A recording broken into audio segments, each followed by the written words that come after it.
Hello दोस्तों, welcome to जेडम classes. दोस्तों, आज के इस वीडियो में हम गद्यांश पर आधारित व्याख्या करेंगे, जो कि इस वीडियो में मैं आपको 3 व्याख्या कराऊंगा। वो मोस्ट इम्पोर्टेंट हैं, एग्ज़ाम में कई बार रिपीट हुई हैं, 5-5 6-6 बार एग्ज़ाम में वो रिपीट हुई हैं। तो आप इन तीनों को अच्छी तरह से प्रिपेयर कर लीजिएगा। दोस्तों, यह एग्ज़ाम में 10 नंबर के आते हैं, ठीक है, 10 मार्क्स के आते हैं। और यह एग्ज़ाम में इस टाइप से दिए होते हैं कि दिए गए गद्यांश पर आधारित निम्नलिखित प्रश्नों के उत्तर दीजिए, ठीक है। तो मैं आपको 3 मोस्ट इम्पोर्टेंट व्याख्या कराने वाला हूँ। पहली व्याख्या है, जन का प्रवाह अनंत होता है। सहस्त्रों वर्षों से भूमि के साथ राष्ट्रीय जन के तादात्म्य प्राप्त किया है। जब तक सूर्य की रश्मियाँ नित्य प्रातः काल भुवन को अमृत से भर देती हैं, तब तक राष्ट्रीय जन का जीवन भी अमर है। इतिहास के अनेक उतार चढ़ाव पार करने के बाद भी राष्ट्र निवासी जन नई उठती लहरों से आगे बढ़ने के लिए अजर अमर हैं। तो दोस्तों, इस प्रकार से एक आपको ग्राफ दिया होगा है, ठीक है, उसकी व्याख्या करनी है। तो दोस्तों, यह मोस्ट इम्पोर्टेंट है क्योंकि यह 2004, 6, 9, 12, 15, 17 और 20 के ZL सेट में आया हुआ है। इसमें आपको 5 प्रश्न दिए होंगे और वो 10 मार्क्स के होंगे, ठीक है। प्रत्येक प्रश्न 2 नंबर का होगा। तो पहला प्रश्न है, रेखा अंकित अंश की व्याख्या कीजिए।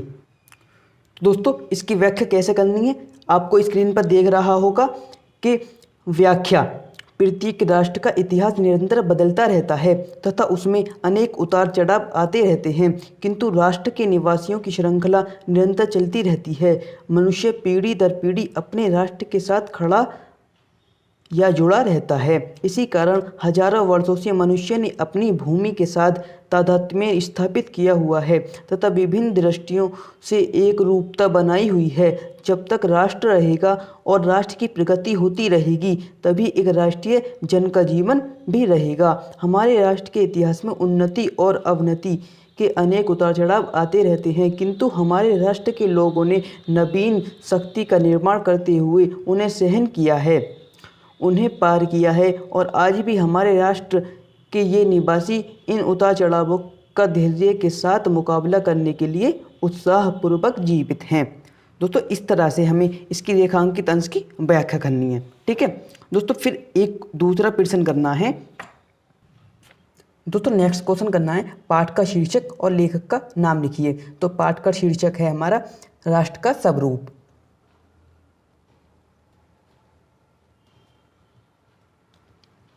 राष्ट्र का स्वरूप, ठीक है। और लेखक का नाम है डॉक्टर वासुदेव शरण अग्रवाल।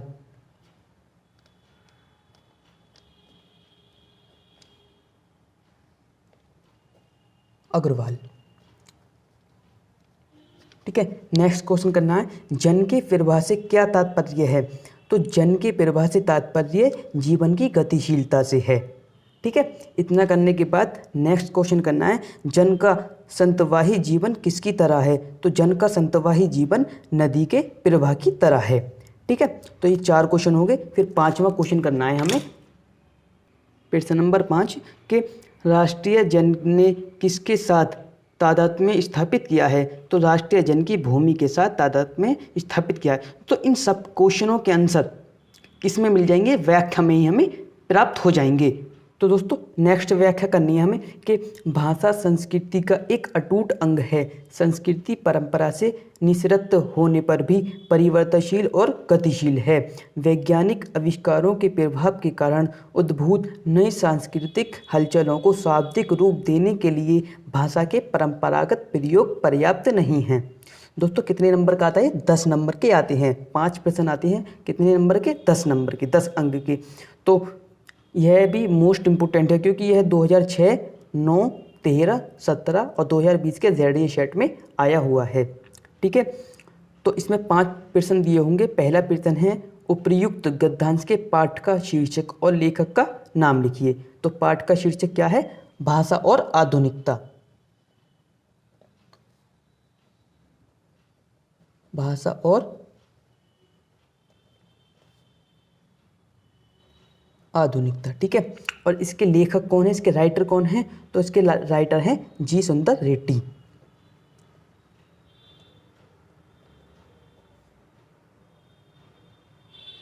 जी सुंदर रेड्डी। ठीक है दोस्तों, नेक्स्ट क्वेश्चन है इसका, प्रश्न नंबर 2 है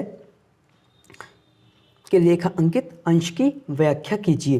तो इसके लेखांकित अंश की व्याख्या मैंने स्क्रीन पर दिखा रखी है। क्या है कि फिरोज रेड्डी कहते हैं कि भाषा संस्कृति का अभिन्न अंग है। ठीक है, भाषा संस्कृति का अभिन्न अंग है, क्योंकि संस्कृति को अभिव्यक्ति का माध्यम भाषा की ही है। संस्कृति की रचना और विकास परंपराओं के द्वारा होता है। परंपराएं क्योंकि परिवर्तनशील होती हैं, इसलिए संस्कृति भी कभी एक जैसी नहीं होती, वह भी परंपराओं की तरह बदलती रहती है। इस रूप में हम कह सकते हैं कि संस्कृति गतिशील होती है।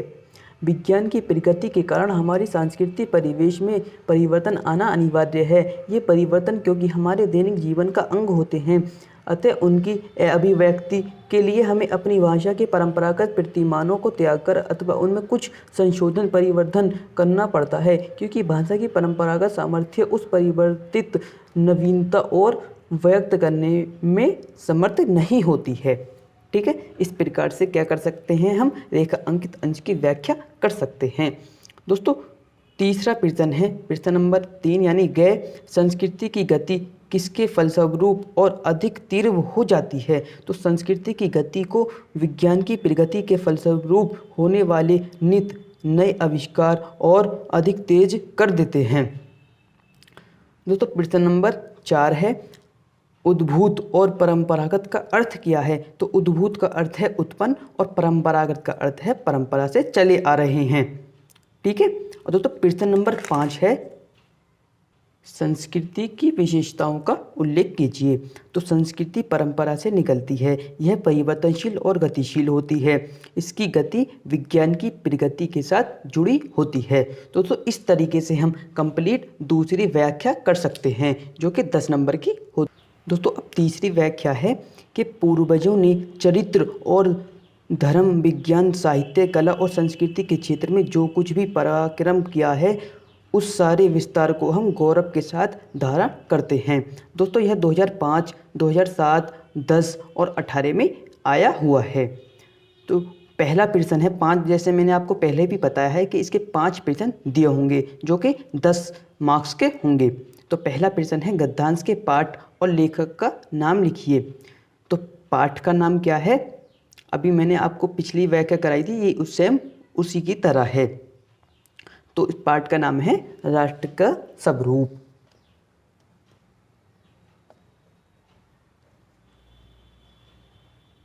और लेखक कौन है, डॉक्टर वासुदेव चरण अग्रवाल।